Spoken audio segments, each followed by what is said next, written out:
Putin has stated that Russia may provide weapons to North Korea as a response to the Western arming of Ukraine. During his visit to North Korea, Putin signed a mutual defense agreement with Kim Jong-un. The growing ties between Moscow and Pyongyang have raised concerns among Western countries, who view North Korea as a pariah state due to its development of nuclear and ballistic missiles in violation of United Nations sanctions. Putin previously threatened to supply arms to Western adversaries in response to the West providing high-precision weapons to Ukraine.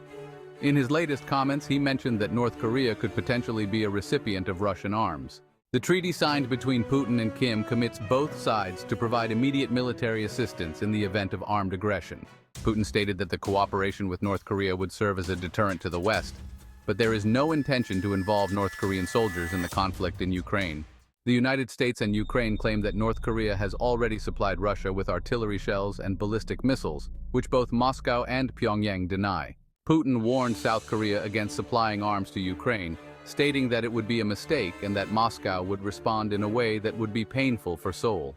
He also mentioned that Russia is considering changes to its nuclear doctrine due to changing views on nuclear use among its adversaries. Russia's current doctrine allows for the use of nuclear weapons in response to a nuclear attack or a conventional attack that poses an existential threat.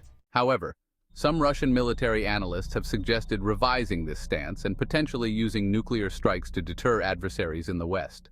Putin explained that Russia is considering changes to its doctrine because its potential enemies are developing new elements related to lowering the threshold for nuclear use, such as explosive nuclear devices of extremely low power.